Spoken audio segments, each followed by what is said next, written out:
I'd like to read an article to you that appeared in a fairly recent issue of the Wall Street Journal. An Orthodox Jew who is a member of the hereditary Kohanim, that means a priest.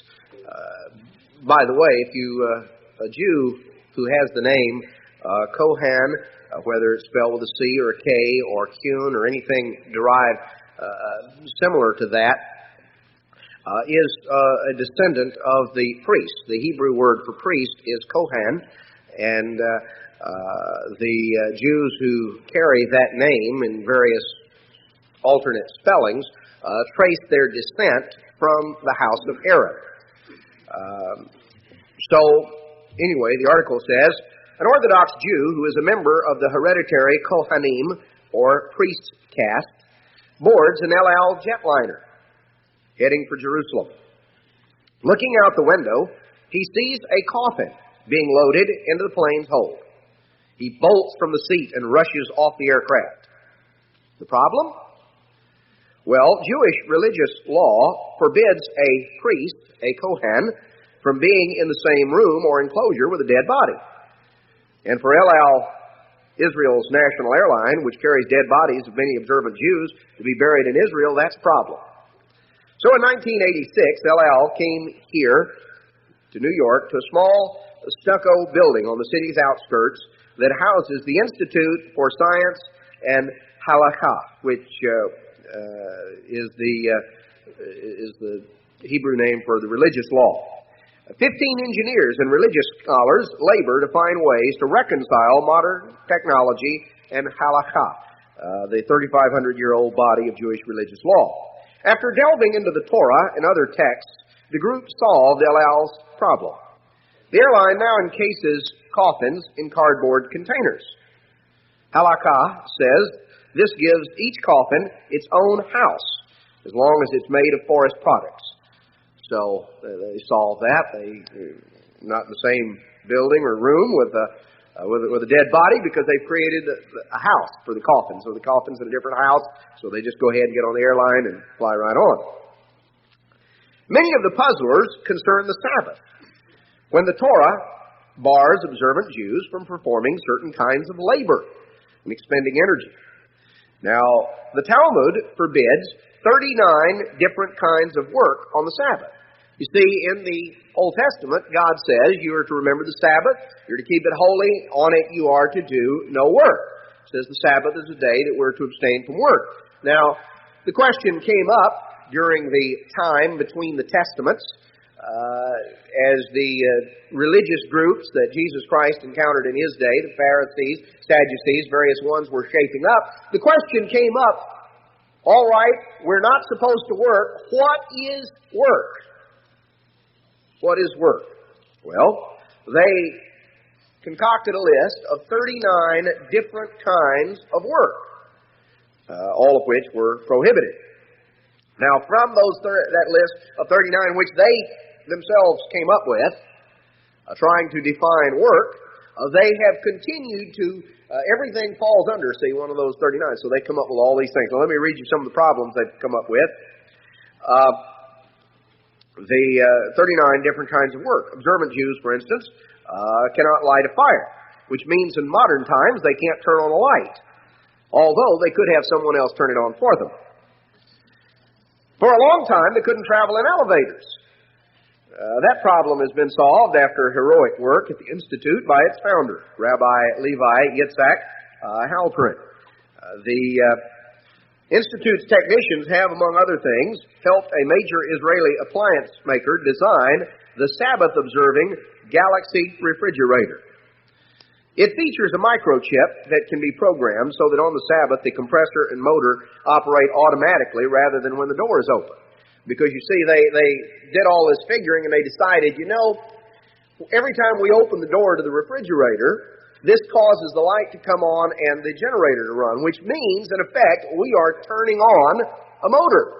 So we're doing work. We can't open the door to the refrigerator because we're going to be causing the generator to run, the light to come on. That's going to be drawing all this electric current. We're going to be causing it, so it can't do that. So some enterprising Jew developed a little microchip that causes the programs to where on the Sabbath the compressor runs automatically, whether you open the door or not. So therefore you can open the door and you're not causing the thing to run. So they've come away around it, you see. In the Institute's cramped office, yarmulke-clad engineers hunch over computer screens, studying columns of numbers. On the walls hang models of past triumphs, such as the Sabbath telephone, used, among others, by former Israeli Prime Minister Menachem Begin. On a regular phone, pressing a button creates a current, thus the problem of using energy on the Sabbath. The Sabbath telephone, however, has a continuous stream of current that the user interrupts in order to operate and dial. So you see, you're not expending energy, you're actually causing energy not to be expended. The person behind all of this, Rabbi Halprin, is a sixth-generation Israeli with a flowing white beard that makes him look like an Old Testament prophet. He founded the Institute 30 years ago, gathering top scientists and scholars of the religious law to help him make the Torah living law. Over the years, he has written such tomes as Heating of Water on the Sabbath, Electricity in the Religious Law, Purity of Gates. This last is about problems concerning hospitals in the religious law. In a hospital, for instance, certain record keeping on the Sabbath would violate halakha rules against unnecessary writing. Jewish law defines writing as making a permanent mark. So the Institute came up with an ink that is illegible when it is used, or that is legible. You can see it when it's used, but it disappears after 3 days. Therefore, it did not make a permanent mark, and in the 3 days that transpire, you have time to recopy it. So they figured a way around that. Now, to the uninitiated, such solutions sometimes look like clever end runs around the religious law. But, no. Religious experts support Rabbi Halprin's credibility in the Institute's work. Nothing has so captivated theological concern as the problem of the elevator. It's a pressing question in Israel, where the suburbs of Tel Aviv and Jerusalem are filled with apartment blocks. It is central to the problem of modern life. After 17 years of research, Rabbi Halprin is probably the world's leading authority on how to make elevator use on the Sabbath permissible under the religious law. He has written a 200-page book on this subject, complete with diagrams. Automation solved the obvious problem of pushing the buttons. Elevators simply stop at every floor on the Sabbath. Solves that problem.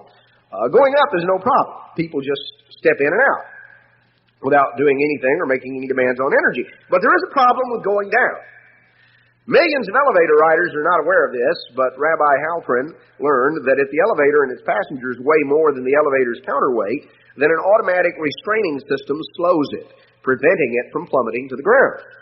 In most elevators, this action creates energy. In most efficient buildings, that energy usually is channeled through electrical wires or power other functions in the building. Thus, he concluded, by stepping into a down elevator on the Sabbath, an Orthodox Jew is directly contributing to the creation of energy. It may be turning on lights or operating machines, all things forbidden by the religious law. What to do? Well, the Institute's engineers designed a system that automatically prevents this new energy from being used elsewhere on the Sabbath. Such elevators are now widely used in Jerusalem. So, anyway, you now have the inside track on what is needed for the observance of the Sabbath. Or do you? You know, Jesus Christ encountered, these are simply modern examples of many of the things that Jesus Christ encountered when he walked the earth almost 2,000 years ago, because it is the descendants of the Pharisees, those who accused Jesus Christ of breaking the Sabbath, that we read of right here, this article taken from a December 3rd issue of the Wall Street Journal. The extremes that sometimes are gone to, now you may not have realized it, but you see, just in coming here on the Sabbath, according to the reasoning of many of these, you broke the Sabbath in all sorts of ways. Getting in a car and driving, that would come under the classification. If you turned on your lights or plugged in your coffee percolator or whatever you did, all kinds of things that come in. Now, that obviously represents one extreme. This was the extreme that was promulgated by the Pharisees in the days of Jesus Christ. This sort of thing, these are simply some modern examples, but they had others that were just as ludicrous. They started out, you see, with the premise when the law said, "Don't work on the Sabbath." So they said, "All right, what's work?" Well, harvesting is work. Any of you who've ever farmed, you could agree with that. I've taken part in some harvesting before, and that can be pretty hard work. All right, no problem. Harvesting is work. All right, what is harvesting? So then they had to do a little thinking on that, and they said, well, what if you plucked off one ear of grain? Would that be harvesting? Well, no, that maybe wouldn't be harvesting. What if you plucked off two? Now we're getting into harvesting.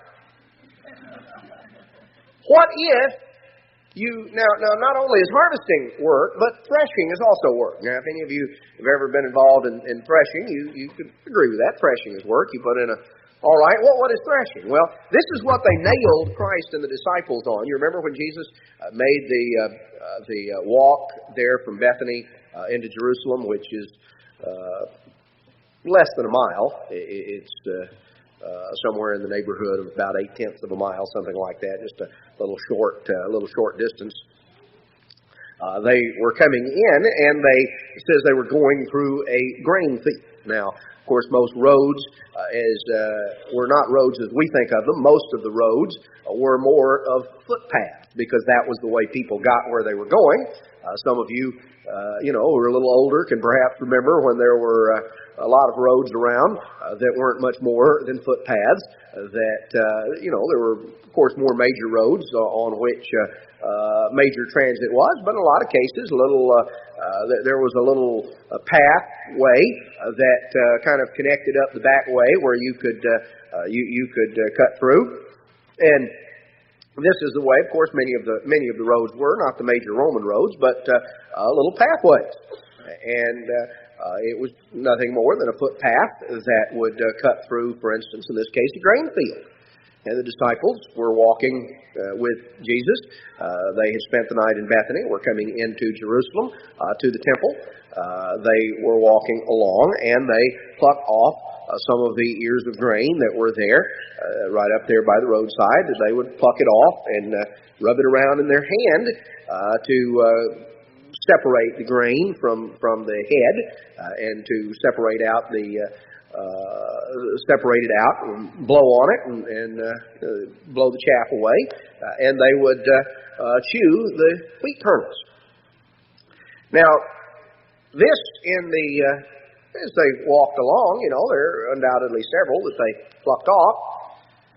Now, this, in the eyes of the Pharisees, constituted a serious work. This was both harvesting and threshing, because they were,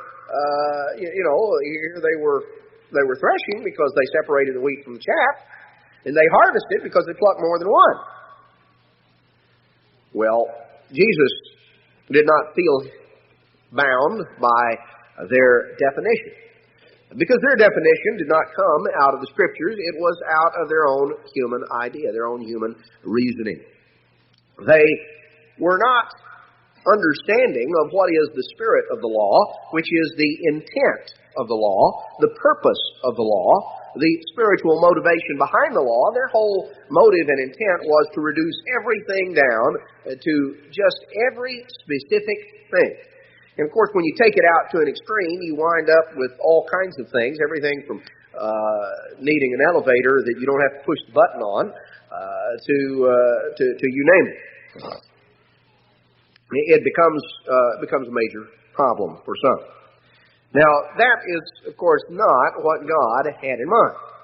This was one extreme. It was prevalent among certain groups, certain sects of the Pharisees, and others. You think the Pharisees were the extremes, but there were some off-brand groups that were only peripherally connected with the Pharisees or the other Jews of Jesus' day, the Essenes and others, who had other restrictions that even went way beyond that. Just incredible, the kinds of things that they came up with, and some of the things that go on. The point being, is this what God intended when He talked about remembering the Sabbath and keeping it holy? Is that what He meant? You have, obviously, that is one extreme. You have the other extreme, which is far more prevalent today, just as it generally has been, which is an absolute disregard and careless regard for the Sabbath. A matter of taking the Sabbath for granted, of really treating the Sabbath scarcely different from any other day of the week. There are those who, in certain groups, claim to keep the Sabbath. There's certain ones who observe the Sabbath about the same way that most Sunday professing Christians observe Sunday. And that obviously represents something else. Today, what I would like for us to do is to understand a little more clearly what God expects. Not what the Talmud lists, not the ideas of the Pharisees, not the attitudes that are prevalent in our society, but let's understand a little more clearly what God expects. In the book of Exodus, good place to start, because here we find the basic Sabbath commandment. Exodus chapter 20 and verse 8. God says simply, remember the Sabbath day to keep it holy. Now that's the basic Sabbath command. Remember the Sabbath day to keep it holy. 6 days shall you labor and do all your work. But the seventh day is the Sabbath of the eternal your God.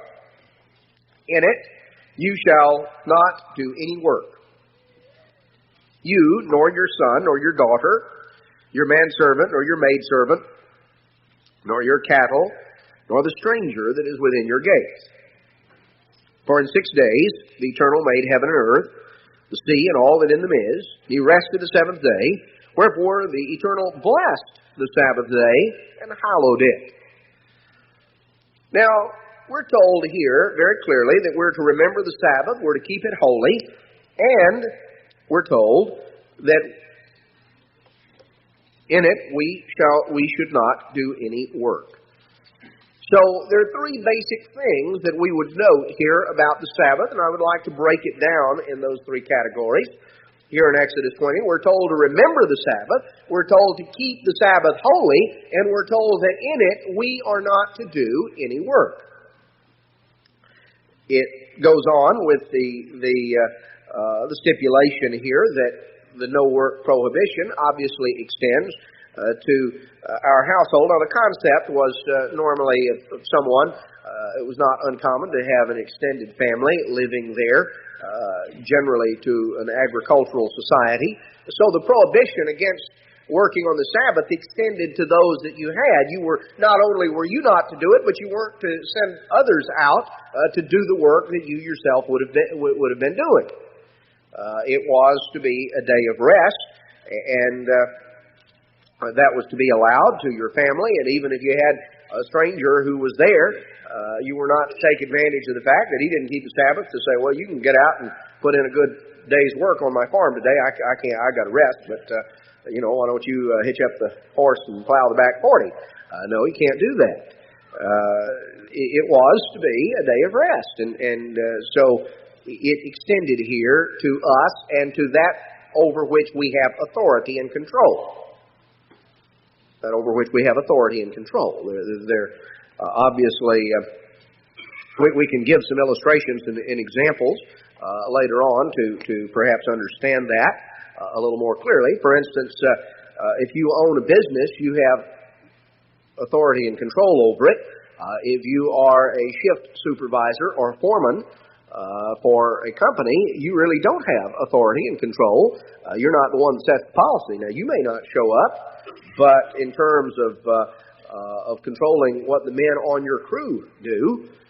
If the company says we're want these people here, or we're calling out overtime, or we're running a shutdown, or whatever it is, authority, the responsibility is for that over which we have control, that over which we have authority, over which we have the ultimate say. And we're responsible for what we do, and we're responsible for what those who answer solely to us do. In the sense that we are, if you own a farm, and it's your farm, who works and what they do is solely at your discretion. You have the ultimate say on that. Therefore, you're responsible for it. You work for someone else, you work for a company, you don't have the ultimate say. Whoever owns the company does. You have responsibility for what you do, but you don't have ultimate authority over what others do. God does not hold us responsible for what others do. He holds us responsible for what we do and for what we have control of. Now, let's notice three aspects. It says, remember the Sabbath day. It says, keep it holy. And it says, in it we're to do no work. Now, what does he mean to remember the Sabbath day? You know, this is the only commandment that starts out with the words remember. Ironically, it is the one that people most commonly forget, and it's the only one God says to remember, which maybe ought to tell us something. You know, God says something, and it seems like people go to great effort to find out how to do the very opposite. He says, swear not at all, and people read that and say, well, I swear. I didn't know it said that. Just kind of one end to the other. If God says don't do it, people look to do it. If God says do it, people don't. So if God says remember, they forget. If God says be careful and don't forget this, then they do. So it's a matter that this is the way it seems to go. But he says remember the Sabbath day. Now, there are those who think the Sabbath was instituted by Moses. They think Moses invented the Sabbath. Well, Moses told them to remember it. Why did he tell them to remember it? You remember something that harkens back to the past. Well, in Genesis, at the time of creation, in chapter 1 and verse 31, we're told, God saw everything he had made, and behold, it was very good. And the evening and the morning were the sixth day. And in Genesis chapter 2, verse 1, it says, thus the heavens and the earth were finished, and all the hosts of them. And on the seventh day, God ended his work which he had made, and he rested on the seventh day from all his work which he had made. And God blessed the seventh day and sanctified it, because that in it he had rested from all the work which God created and made. So we find the Sabbath instituted at the time of creation. When God says in Exodus 20, told Israel to remember the Sabbath, he told them to look back and to remember something that had occurred in reality many centuries earlier. God had rested on the Sabbath. When the heavens and the earth were finished, when God finished the creation of the first 6 days of creation week, he said that he rested and he blessed that day. He sanctified it. He set it apart. He made it special. And he told later on in the Ten Commandments, which were spoken by the mouth of God from Mount Sinai, he said that Israel was to remember that day. And we find that the Sabbath was created when man was created. It was created at the time of man's creation. Now, back in the book of Mark chapter 2 and verse 23. It came to pass that he, Jesus, went through the cornfields, or the wheat fields, the grain fields, on the Sabbath day. And his disciples began as they went to pluck the ears of grain. This is in the, as he is coming in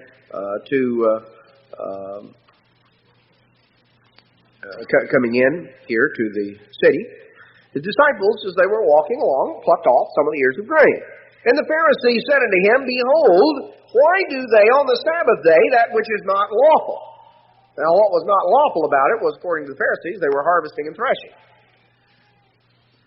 And he said unto them, Jesus enjoyed really asking them questions that they liked to wrangle over every little technicality. They had no grasp of the spirit of the law.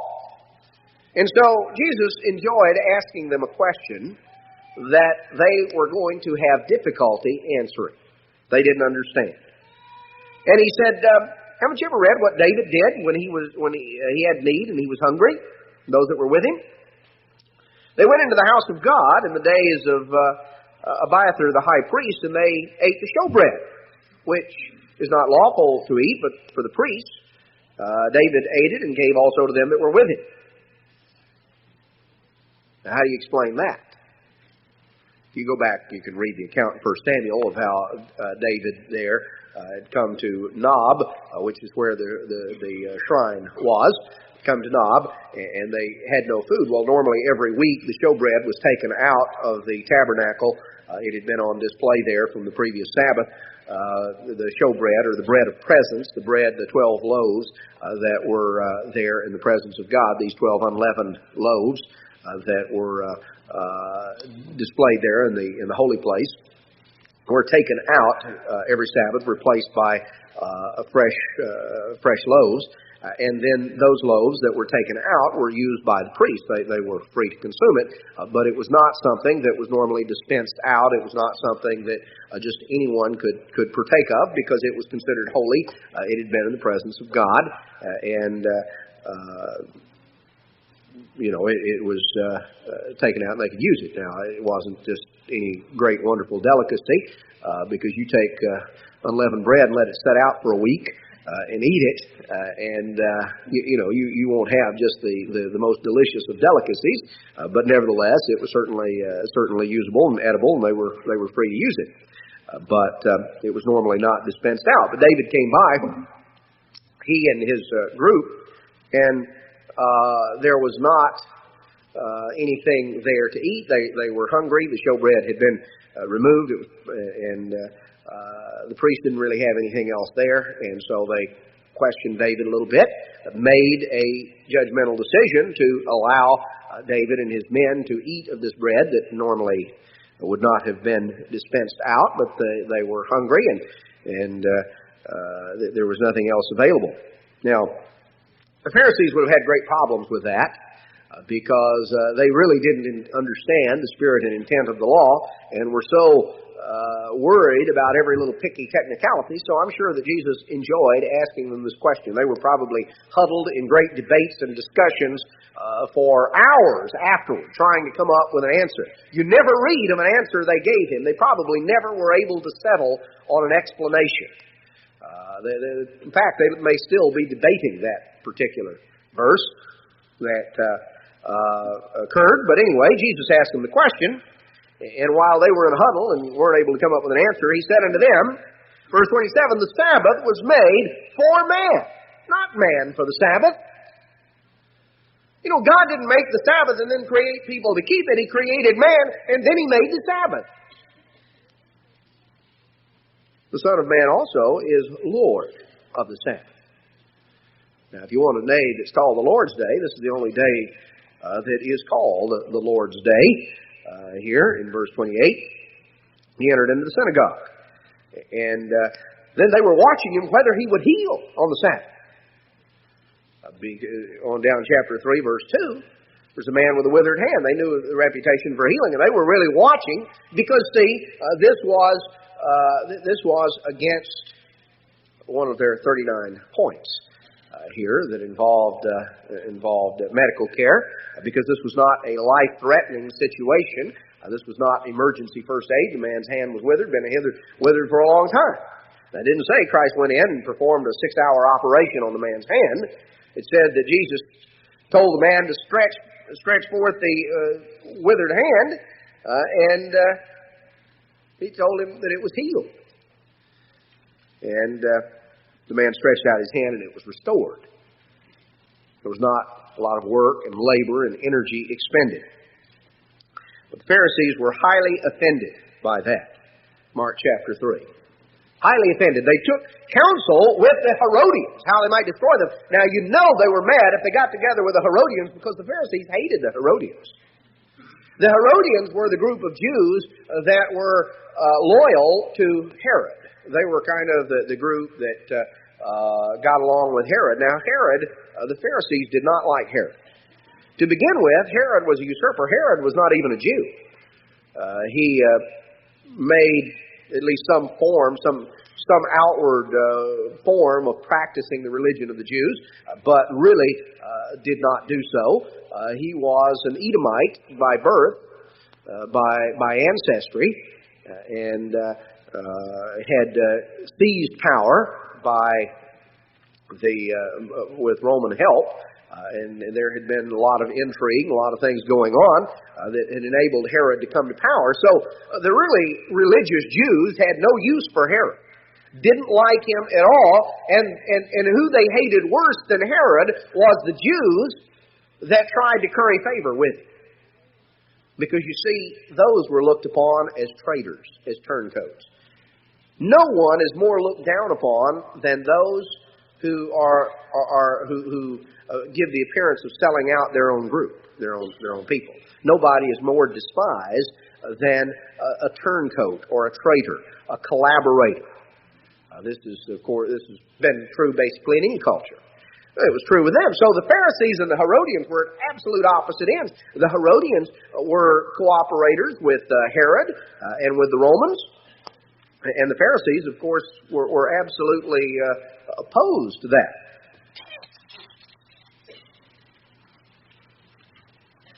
But nevertheless, they were so outraged at Jesus Christ and what He did that they were ready to even patch things up and get together with their enemies, the Herodians, who really didn't make a whole lot of pretense of keeping the Sabbath, at least not in any way that the Pharisees would have recognized.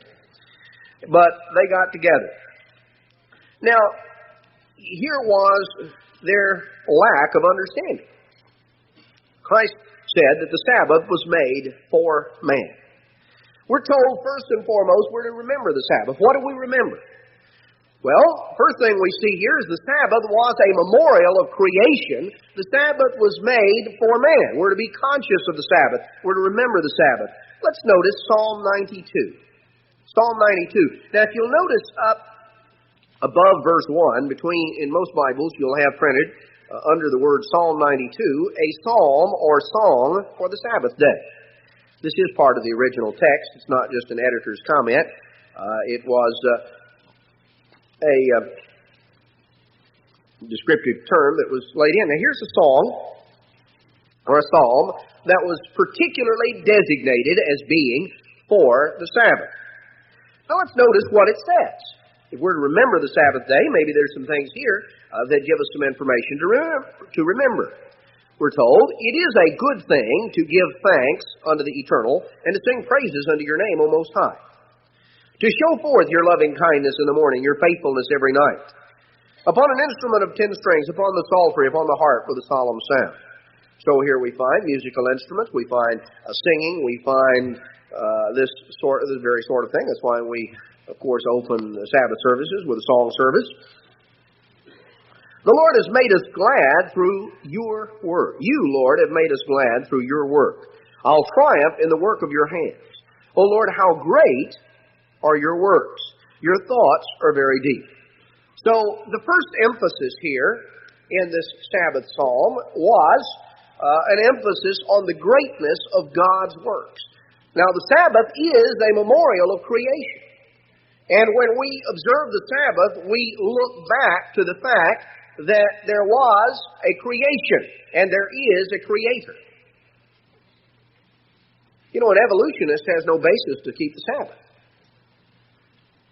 Because an evolutionist doesn't believe what it says there in Genesis 1 and Genesis 2. If there was not a creation week, and God did not rest on the seventh day, there is no basis for the Sabbath. The whole basis of sanctification of the Sabbath is that God sanctified it at creation.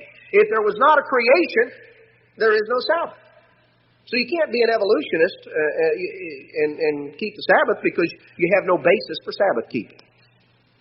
The basis of Sabbath keeping is the fact that there is a creation, there is a creator, and that the Sabbath is a memorial of creation. That is all through the Scriptures. When we look back, all the way down even to the book of Hebrews, when we look back as to a basis for Sabbath keeping, we always go back to creation and the fact that God instituted it. It is a memorial of creation. So here the first thing that's focused upon here in Psalm 92 is that the Sabbath is a memorial of creation, God's great works, which He has done. Then notice what it says in verse 6. A brutish man knows not, neither does a fool understand this.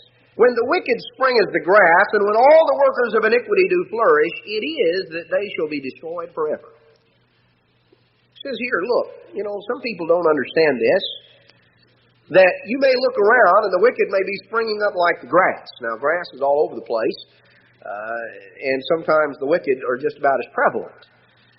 He says, now what people that don't have understanding don't realize is when you look around and you see the wicked springing up like the grass and all the workers of iniquity flourishing, what you don't realize, what the man who lacks understanding doesn't realize is that they're going to be destroyed forever.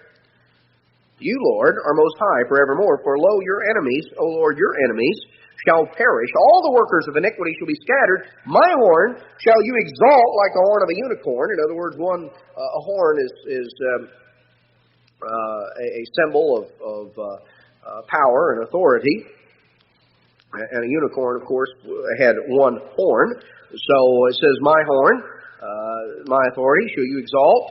I shall be anointed with fresh oil. My eye shall see my desire on my enemies. My ears shall hear my desire of the wicked that rise up against me. The righteous shall flourish like the palm tree. He shall grow like a cedar in Lebanon. Those that be planted in the house of the Lord shall flourish in the courts of our God. They shall still bring forth fruit in old age. They'll be fat and flourishing, to show that the Eternal is upright. He is my rock. There's no unrighteousness in Him. Now, there are two things that are addressed in Psalm 92. One looks back as a memorial of creation. The other looks forward to the world tomorrow, a time when the government of God will be exalted and there will be no rivals, a time when the wicked will be removed away.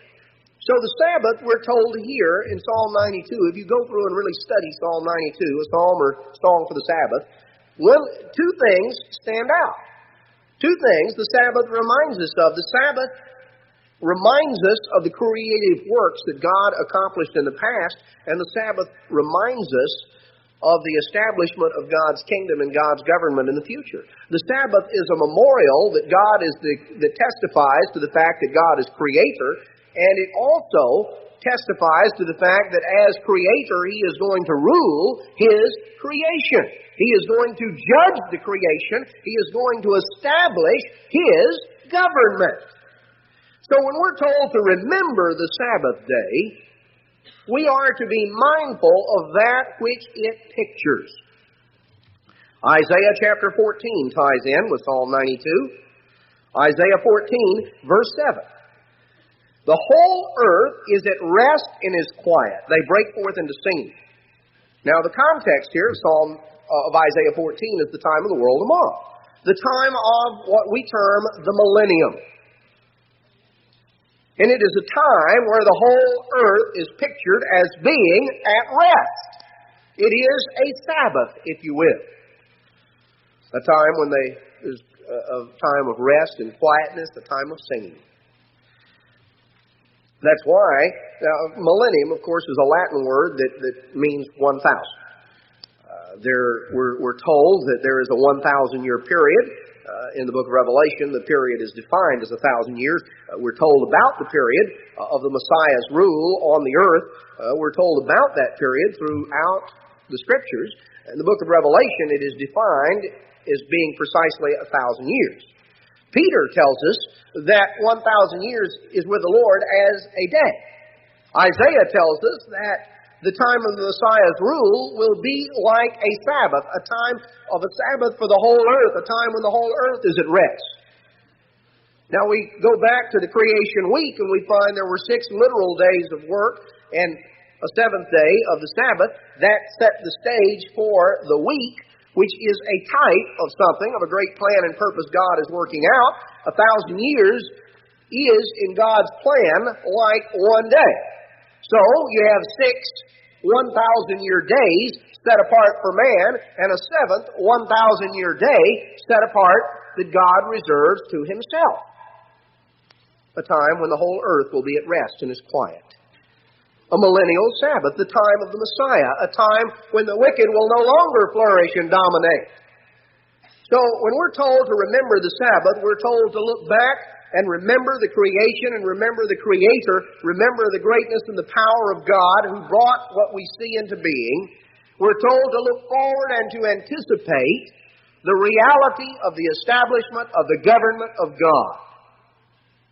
So we're told to remember the Sabbath, to be mindful, because the Sabbath is a memorial.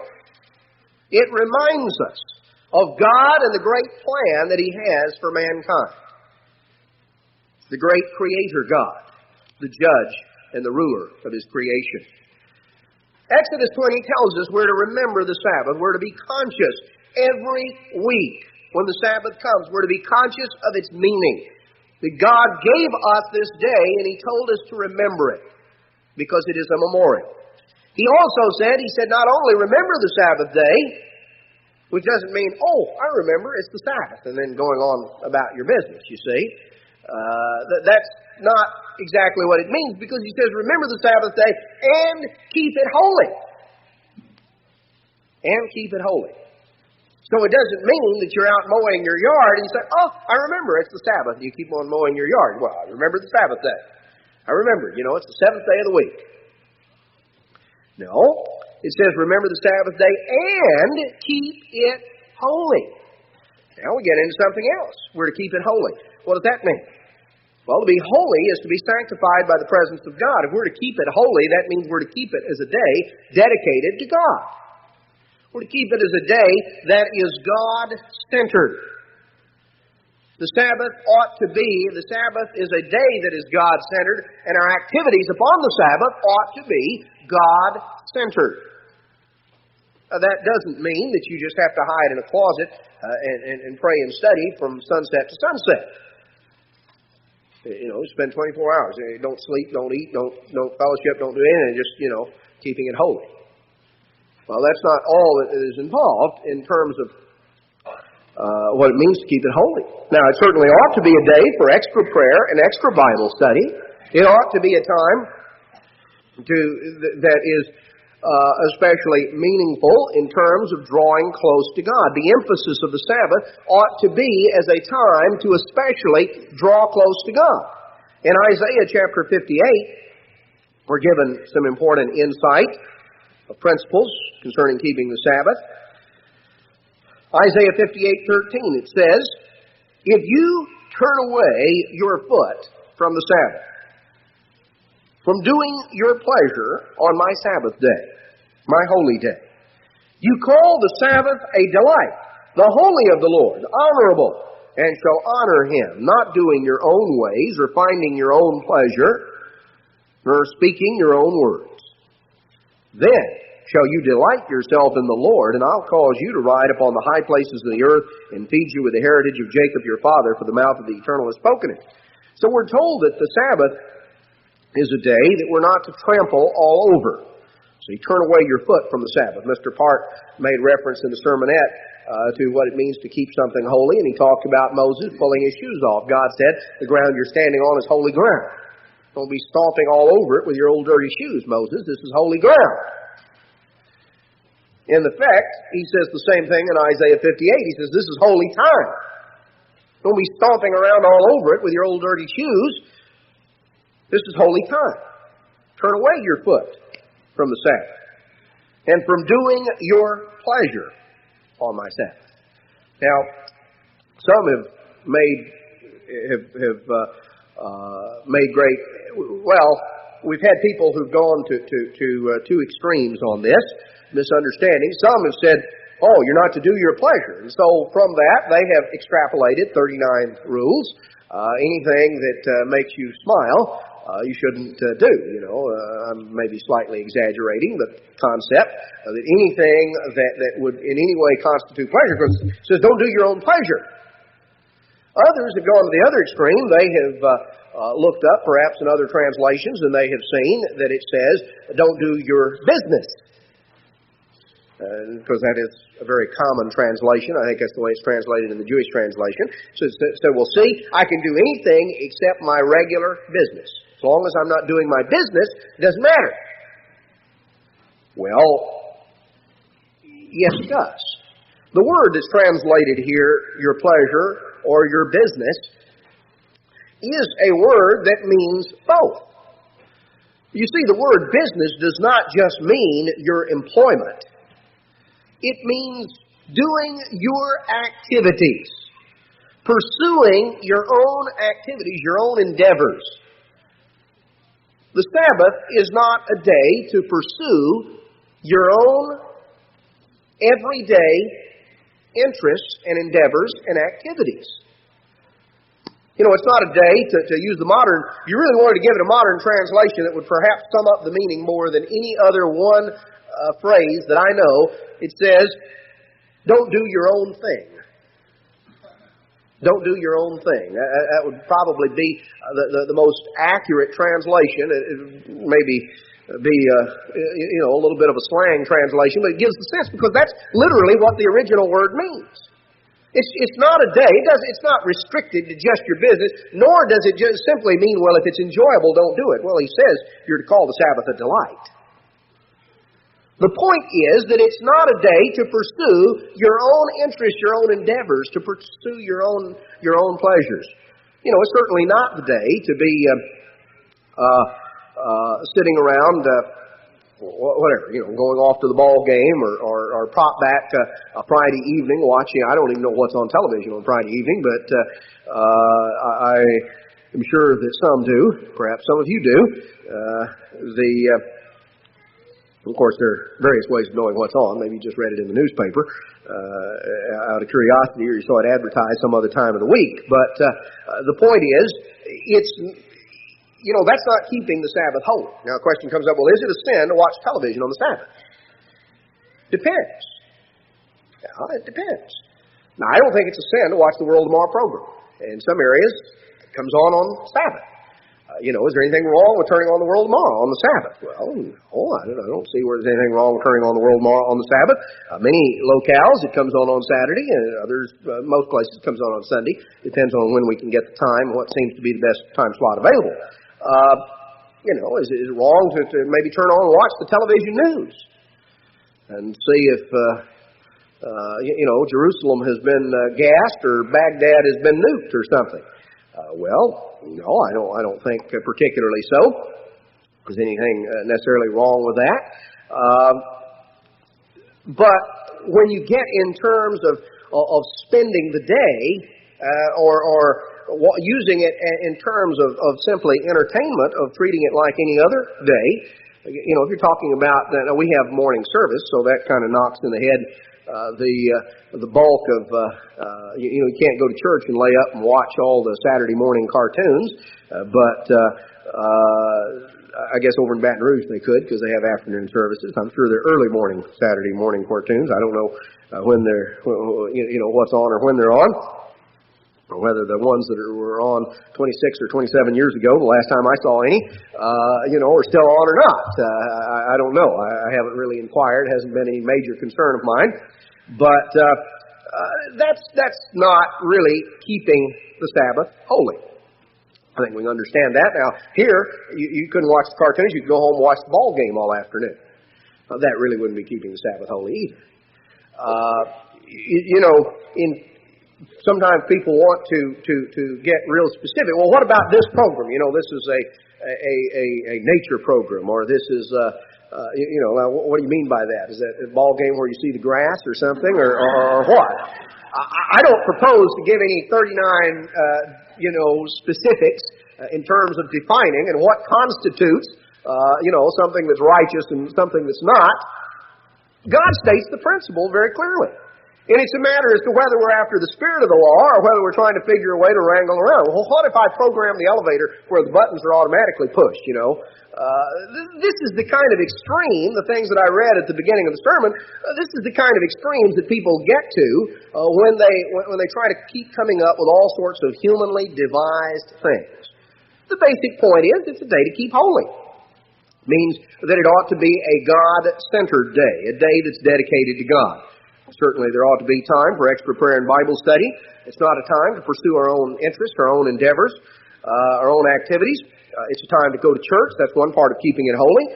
Back in Leviticus chapter 23, we're told, these are the feasts of the eternal, which you shall proclaim, even my festivals, here in Leviticus chapter 23.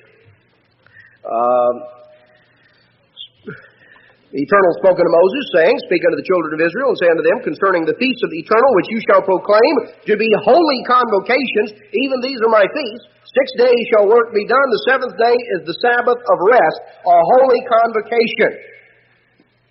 So we're told that the Sabbath is a holy convocation.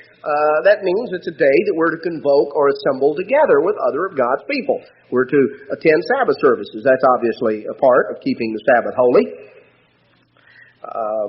Now, sometimes a question comes up, well, what about children? And again, you have different extremes. I've heard some over the years say, well, my kids aren't converted, and so you can't really expect them to keep the Sabbath. And what they meant by that was if the kid wanted to go to the ball game or play basketball on Friday night or just, pursue any particular thing that anybody else in the world might be doing, well, hey, my kid's not converted. I mean, what do you mean? You can't really expect him to keep the Sabbath. Well, why not? God expected ancient Israel to keep it, and none of them were converted either, were they? You go back and find what God did to the Israelites that went out and flagrantly broke it. He expected them to do it, so you don't have to be converted to keep the Sabbath in a physical sense. Now, that's one extreme. See, well, he's not converted, so he doesn't need to keep it. The other extreme is one so as to go to such an extreme as not to recognize that a child is a child. And so, in some few cases, I don't think we've had too many of those, but I think in some few cases, people have gone to such extremes that they, instead of the Sabbath being made a delight for the child, the Sabbath was this horrible time where basically all you can do is sit and breathe. And that's not what God intended either. God does not intend for us to go to extremes. Now, at different times in man's history, man tends to go to extremes. In different times in man's history, the tendency has been to go to one extreme or the other. I think in our age, the tendency is most commonly the permissive ditch, the liberal side, the permissive side. That is the most frequent because that is the nature of our society. That doesn't mean certain individuals don't go to the other extreme. And in other periods of man's history, that has been the predominant extreme. It's just a matter, perhaps we emphasize the ditch, the avoidance of the ditch that is the most common. But in reality, of course, we want to avoid both ditches, both extremes, the extreme of the Pharisees as well as the extreme of the libertines. Now, the Sabbath our children can certainly learn to keep the Sabbath, at least in a physical sense, in a sense that appropriate to their ages. What a 5 or 6 year old child is going to do on the Sabbath is not the same as what a 25 or 26 year old adult is going to do on the Sabbath. At least, hopefully not. There is a certain amount of common sense comes into play that the Sabbath should be made special. It can be utilized that there are sometimes games that can be utilized. Either they're Bible games that are available. There are many that can be that can be just simply invented and played. I remember one that I used to play with my children when they were very small. I called it tic-tac-no. It was like tic-tac-toe. We just drew very simple. You don't even have to be an artist to do it. You don't have any elaborate equipment. If you can draw a tic-tac-toe board, you can do that. And then I would ask them a question. And you had to get the question right in order to make your move. And we would ask them questions. Of course, you make the questions appropriate to them and to their ages. It can be fun. It can be a time that you can use it to do some things with them that way, or to maybe to tell them or read to them Bible stories. Again, depending on their age. It doesn't mean you just make them sit there for 3 hours at a stint while you wade laboriously word by word. But it can be a time to utilize with your children in teaching them about God and in helping them to relate to an understanding of God and God's creation, whether it involves maybe taking them for a walk. Now, how long a walk is appropriate for the Sabbath? Well, I'll tell you what, my boys are 16 and 18, and we take walks a lot of times on Friday evening. We take longer walks than we did when they were 3 and 5. Because what would have been labor for them when they were 3 years old and their little short legs, really wouldn't hardly be noticed when they're, 16 or 18 and taller than I am. And their stride's longer than mine, so we got to pace it now that it's not too hard on Dad.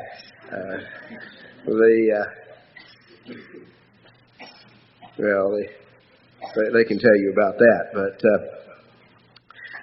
the point obviously is that what we do with our children is tailored to their ages.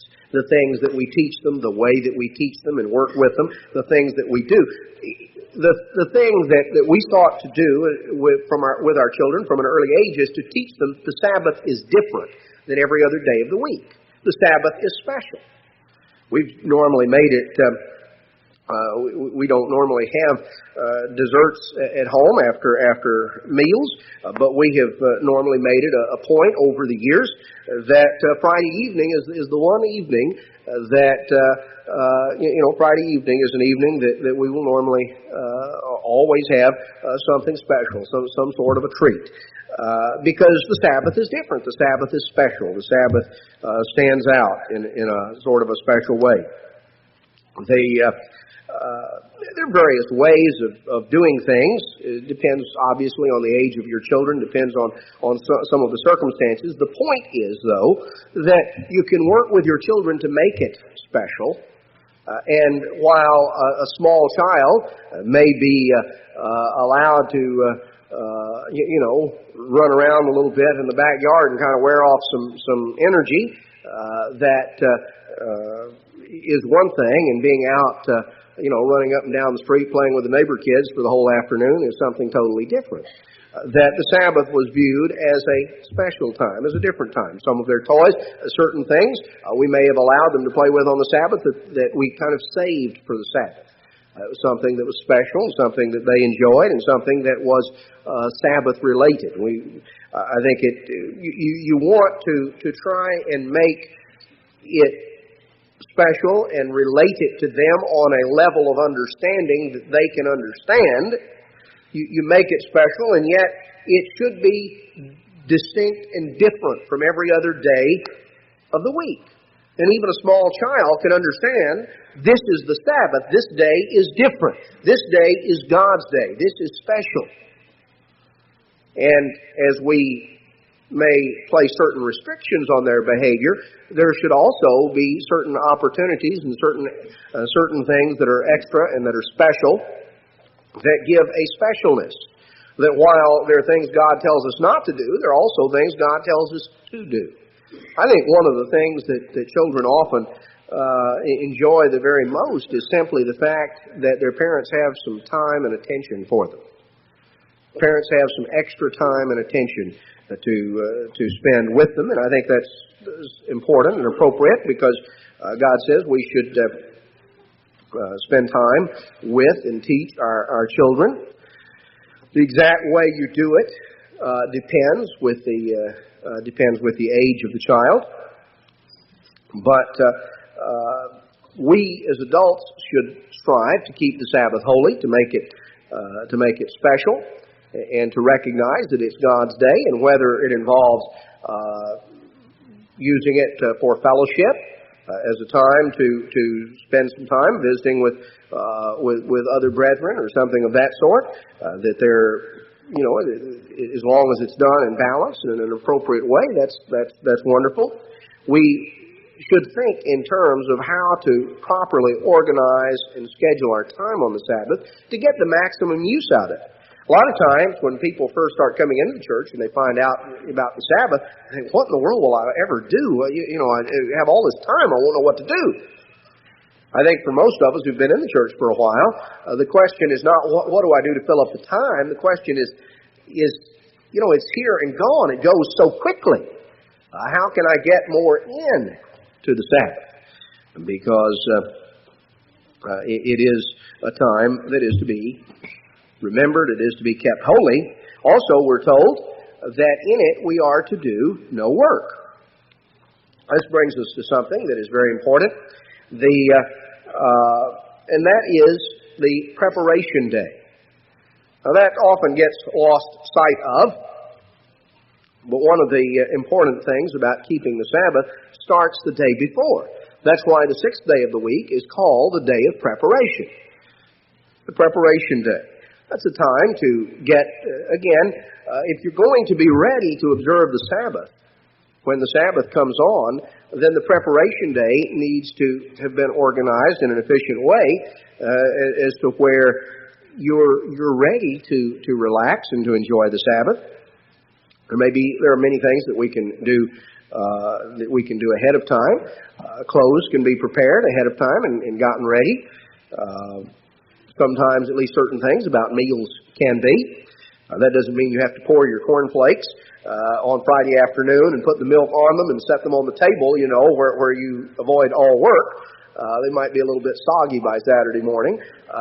That is not really what God is talking about.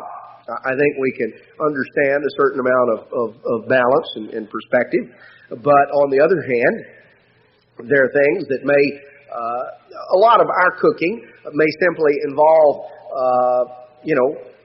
turning the knob on the stove and letting something warm up, or putting something in a microwave and punching a couple of buttons, and a few minutes later you hear a little ding and it's hot and it's ready. That doesn't really involve a whole lot of work and labor. That's not real labor intensive. And the fact of pushing the button and whether or not some generator somewhere is running, and look, the generator's running whether you push the button or not. Nobody is doing an extra minute's worth of labor on your behalf, and if you don't do anything all day, they're not going to lay anybody off at the power plant. They're not, it's not going to make any difference to what the world is doing. That's not. Turning on the light switch or not turning it on is really sort of irrelevant in the overall scheme of things. That's not what is talked about. In fact, if you really go back and examine in detail what it's talking about of kindling a fire, the fire that it has reference to, they were in the process of building the tabernacle. It really had to do with a smelting fire. It had to do with certain things as far as the smelting of metals for the tabernacle and some things that were involved of keeping the smelting fire going, and God didn't want them involving themselves with those things on the Sabbath.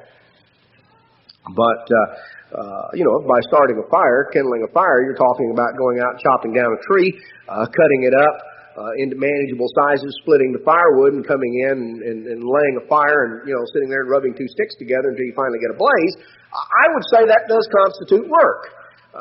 You don't have to do all of that, but most of us, that's where preparation comes in, so that the amount that actually needs doing on the Sabbath is very, very minor.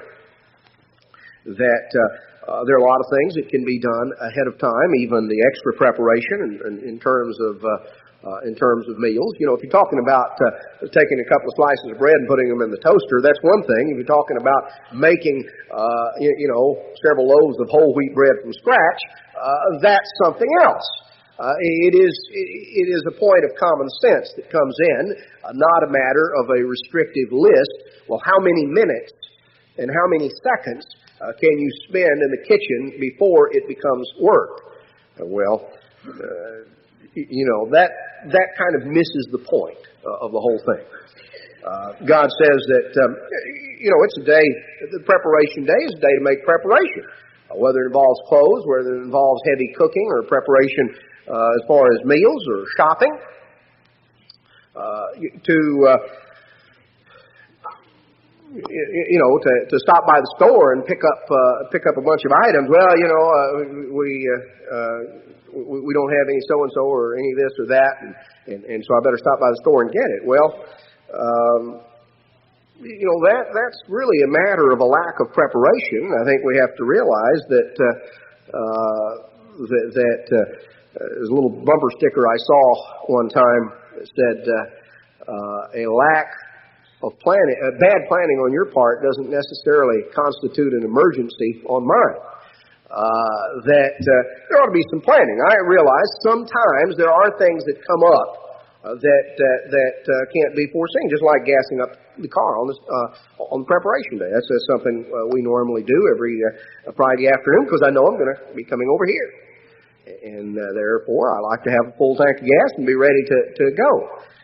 Over the course of 20 years in the ministry, there may have been 1 or 2 days where some emergency came up on a Friday afternoon that interfered or that prohibited my having gassed up the car at a time that I would have expected. I can remember once or twice somebody was seriously injured. I got called out and going down to meet them at a hospital or something on a Friday afternoon. Wound up there for several hours. There are obviously things that will come up, but they will come up very infrequently if you're careful with your planning. And realize that's one of the things God wants us to learn with a preparation day is to be prepared. God uses a preparation day. This is, in terms of God's overall 7,000-year plan, this is the preparation day. And God is using this period as a time of preparation for the millennial Sabbath. We should utilize it and examine what we do so that we're not just so exhausted by sunset that all we can do is lay down and quiver for 24 hours. It's a matter of common sense, and it's a matter of trying to apply the principle and the spirit of the law. Obviously, there are times that an emergency can come up. Somebody becomes unexpectedly ill or sick. Something happens. Christ talked about the ox or the sheep falling in the ditch, when you get him out. That's right. But if the ox is in the ditch every Sabbath, then maybe you ought to take some time during the week to fix the fence. The ox may wander out and he may get in the ditch on occasion, but it's a pretty good indication that you don't have it very well fenced. And if he's getting in the ditch every Sabbath, then go in during the week and fix the fence. And then you won't have to worry about him getting into the ditch every Sabbath. So it is a matter that some planning needs to be done. Even with the best planning, there will sometimes be a circumstance that comes up. Now, let's notice one other principle that relates to this in Exodus 34, because I think it can add in an understanding of what is not an emergency.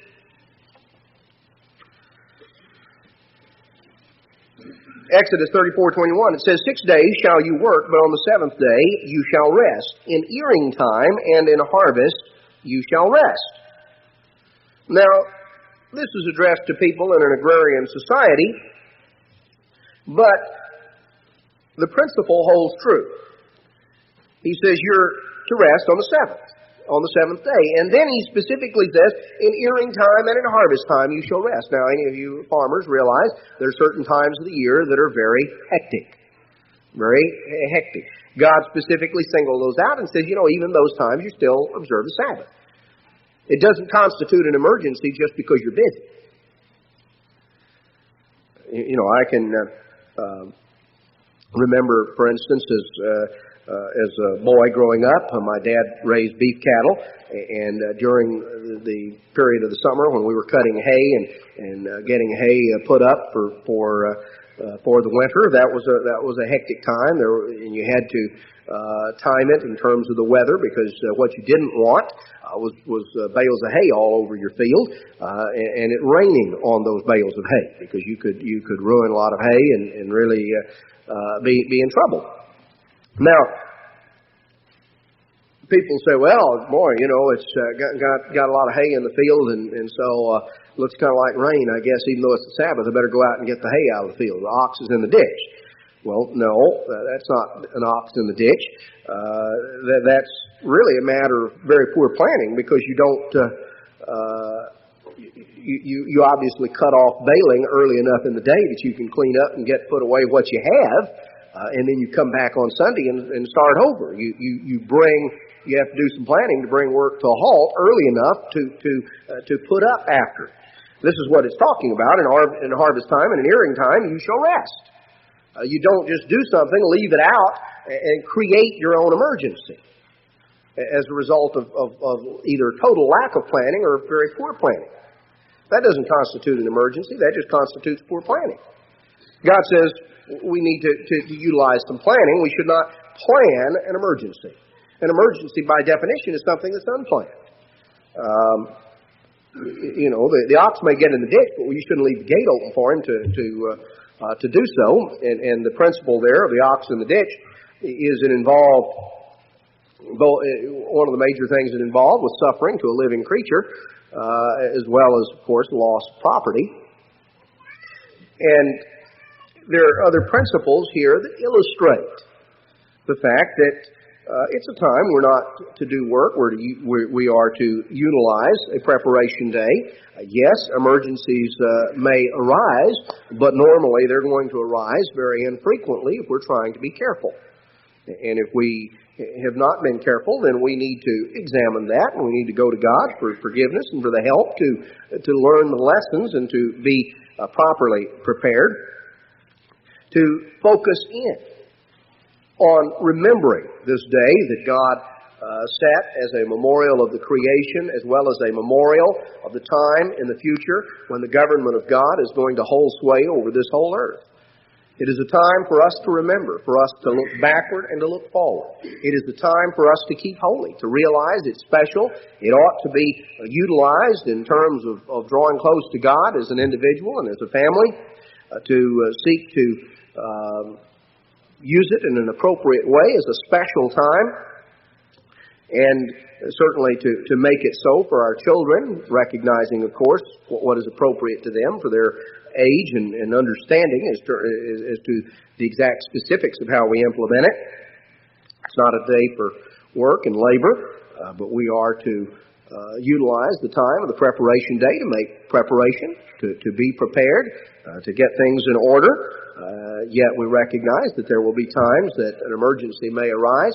But again, normally if we're doing our part, those emergencies will not be frequent. They will be just that. They will be emergencies. They will be things that have come up that catches us unawares, and that we have to deal with in that way. Let's just notice in Isaiah chapter 66, final chapter here in the book of Isaiah, focuses in on the time of God's government in the future. Isaiah 66:1, "Thus says the Eternal, the heaven is my throne, the earth is my footstool. Where is the house that you build unto me? Where is the place of my rest?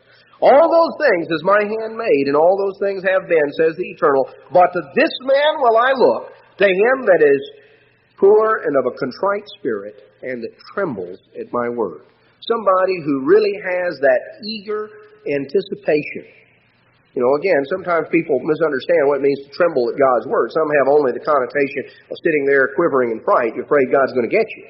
But any of you who've ever gone hunting with dogs, you understand that there's another meaning of quivering. You have a bird dog sitting there, and he's just quivering with anticipation for you to give the signal for him to go. And this is what God's talking about. Trembles at my word. Somebody that has that eager expectation and anticipation. We're so keyed up, and that have that eager anticipation, that eagerness for God's word and God's truth. We desire to have God's Word fulfilled in our lives. We're not looking for loopholes. We're not trying to reason around. We're not trying to